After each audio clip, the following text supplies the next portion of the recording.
Every runner eventually gets injured. And when it happens, it's just not that your training stops. It's everything. It's your routine, your structure, your mindset. If you ever been there, you know this. It messes with your head more than what people would expect. Because one day you're building towards something, and then the next day, you're not. Welcome to the UltraNurse Podcast. This is where we run long and we work longer. I'm your host, Brad, a flight nurse, paramedic, a dad of 3, and a mid-of-the-pack ultra runner, just trying to figure this whole endurance thing out 1 mile at a time. This podcast is about running, especially long, all while balancing shift work, family, life, and everything else that comes with it. All right, folks, we're back again. It's another week. And I got a dog staring at me right now. Yeah, I'm watching my kids' dogs. I don't even know what this one is. My other one's a Morkie. So if you hear a bunch of snouts, like sniffing or barking or whining, yeah, they're just anxious dogs right now. They miss their kids. But yeah, no, they're good dogs. I took the one on a run today, and last year I took him on one when I was watching him for like a 5 miles. He's out of shape. He was cooked after like 3 miles today. And yeah, so we'll work on him this week. He's going to do a little running. But no, it's my deload week, and I'm actually quite excited for it because I'm a little banged up. So I thought I'd talk a little bit about injuries.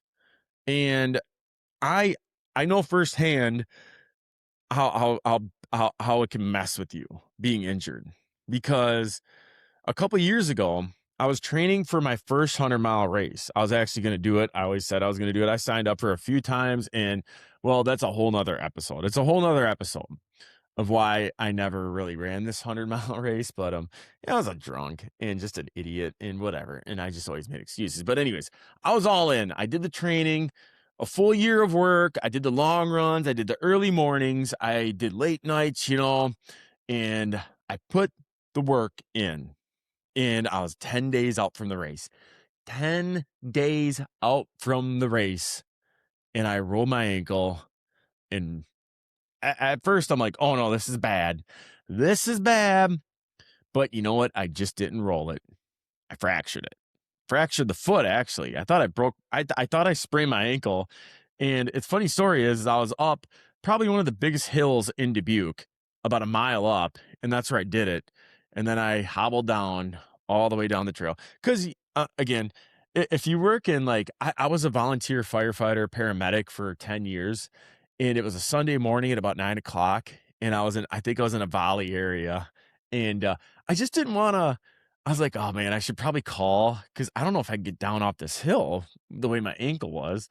I'm like, nah, I don't want to get them people. Half of them are probably in church. And who knows where the other half are, but I don't want them to have to go to their station, bring a gator out here, figure out how to get up this hill, get me in the, ambulance. And I was like, I don't want to pay for an ambulance anyways. It's just a foot or ankle. Yeah, I hobbled all the way down this hill. Ended up being a 5th metatarsal fracture. And, for a couple of days there, I'm like, I could just tape it. I could do it like a Goggins. But the podiatrist, he said, no, you're not running this, bro. Do not run. So it was over. The race was gone. A year of training gone. And I just remember sitting there sulking and just be like, this is a bad dream. This can't be real. But it was. It was. And I didn't run a single step for 6 months. 6 months after that. So, and this is what people don't talk about enough, is the mental side, because running just isn't like exercise for a lot of us. I hate to say this. It's almost everything. Running is a huge part of my life. It is. It's a huge part of my life. It's structure, it's stress relief. And I have this written in here, but it's not. But for a lot of people, it's their identity. And I'm going to veer off course here, so put a bookmark in this. Please do not make running your identity. Please don't. Because here's the thing about making running your identity is it can be taken away from you like that. And eventually it's going to be taken away from you. Running should not be your identity. Nothing that can be taken away from you should be your identity. There, that's it. Back on course. Let's go back to that bookmark. It's stress relief. It could be how we process life. And when that gets taken away from you, when running gets taken away from you, you could just feel completely lost. I know I did. I went to a dark place, man.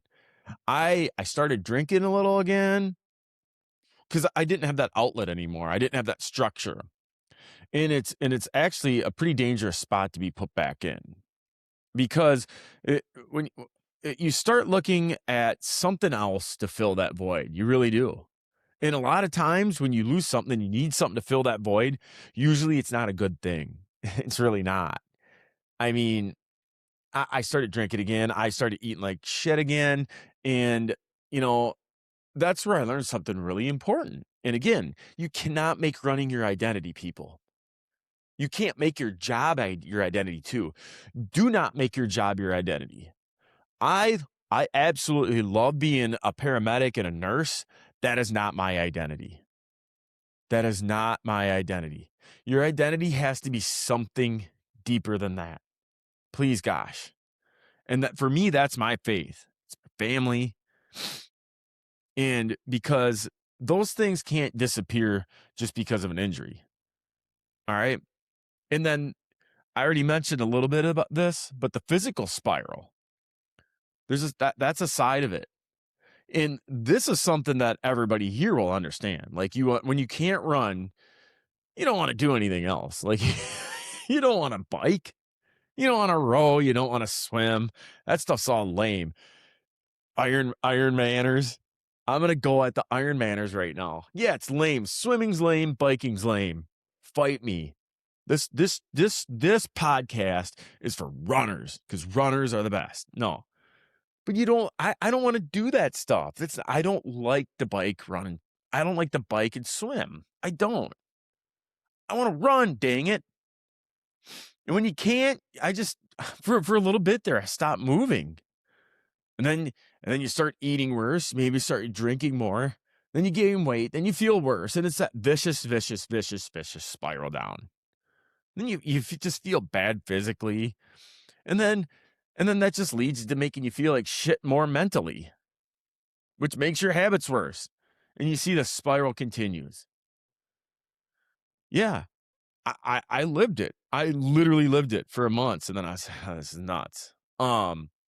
And then there's something else that nobody really thinks about. Like literally, like injury, it just doesn't affect your running, your mental work, but it can affect your ability to work. It can. I didn't work for almost damn near 6 months. Like literally, I couldn't work. Like there's no light duty work on a helicopter, or at least I didn't want to do it. No, but there's no. I need to be 100%. I can't go on flights, on scenes. I mean, we're princesses. If you work with flight people, we're princesses. But no, I can't. I'm a liability on an aircraft with a walking boot.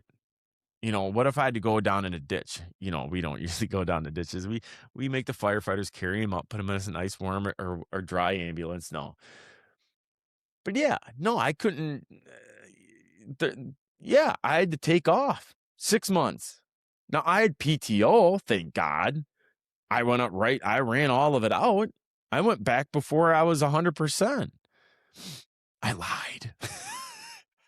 I said to the podiatrist, I said, hey, Dr. Arns. All right, now I shouldn't mention his name, but I go, hey, doc. I'm like, I feel pretty good. He's like, are you sure about that? I'm like, yeah, I don't have any PTO left. He's like, all right, you're close enough. But no, at least I was still in.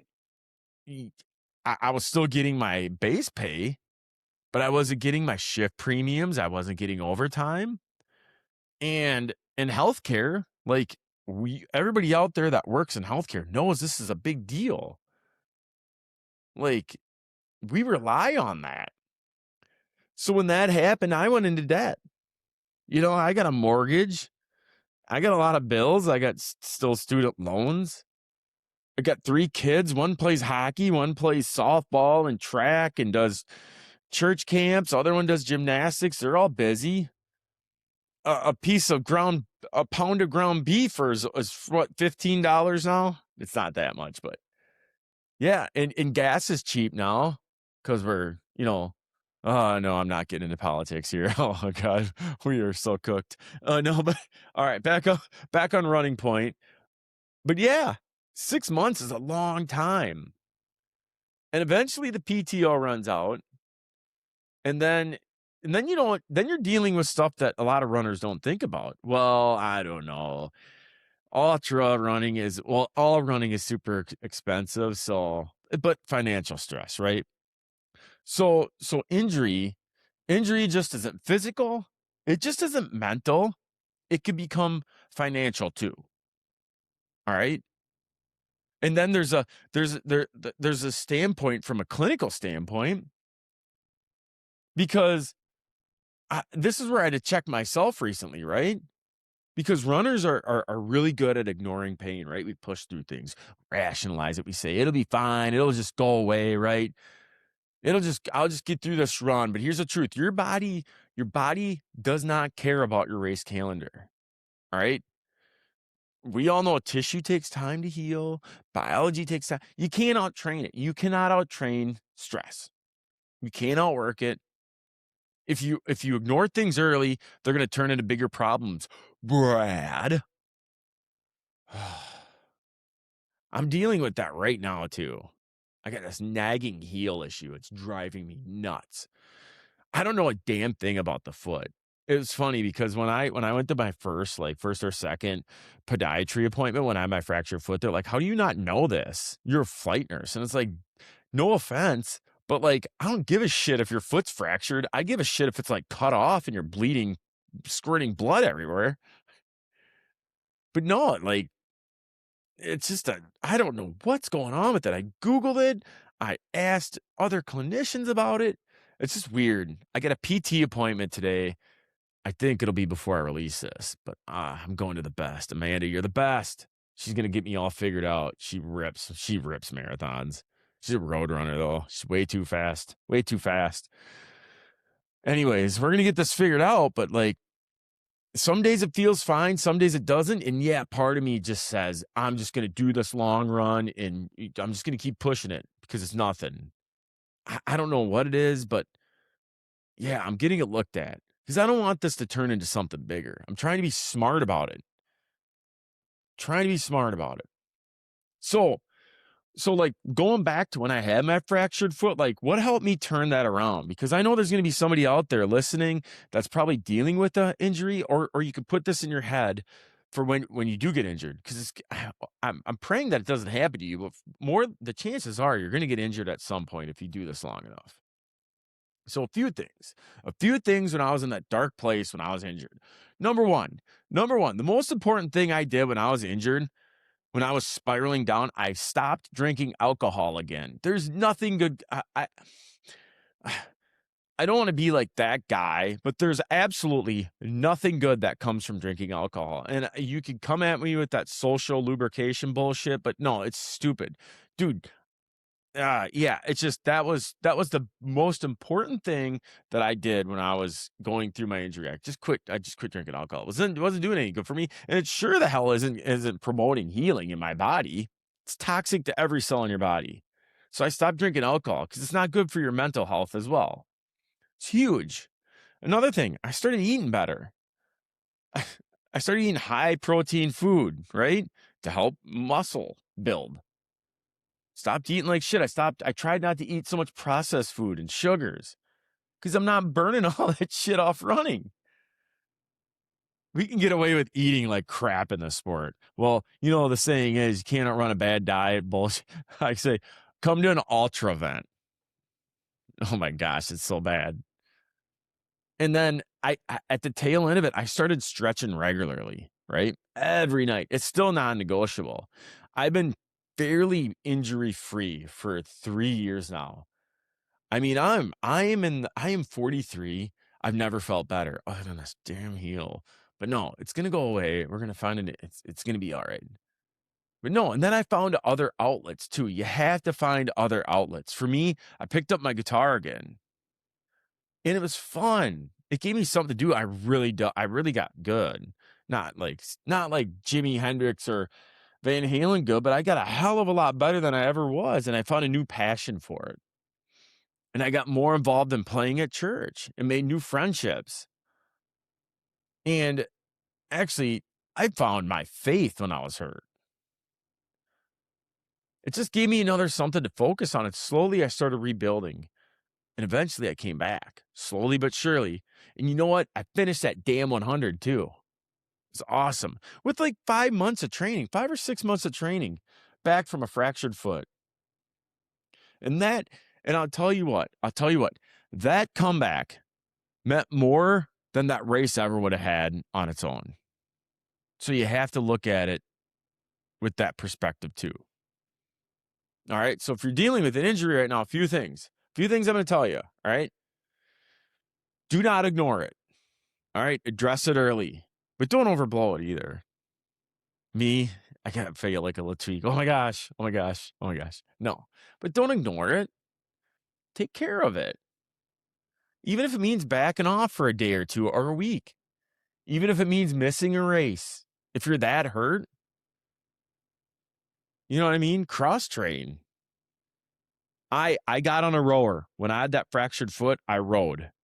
Oh my gosh. I look at them concepts when I go in the gym now and I want to like puke. I do not like rowing. I don't like doing much, do I? No, but cross train. I would do that rower with one leg on it and my bum foot on the ground. And I would row for 10, 15 minutes as hard as I could to get that heart rate up and then go sit in the sauna. But yeah, even if you hate it, find something.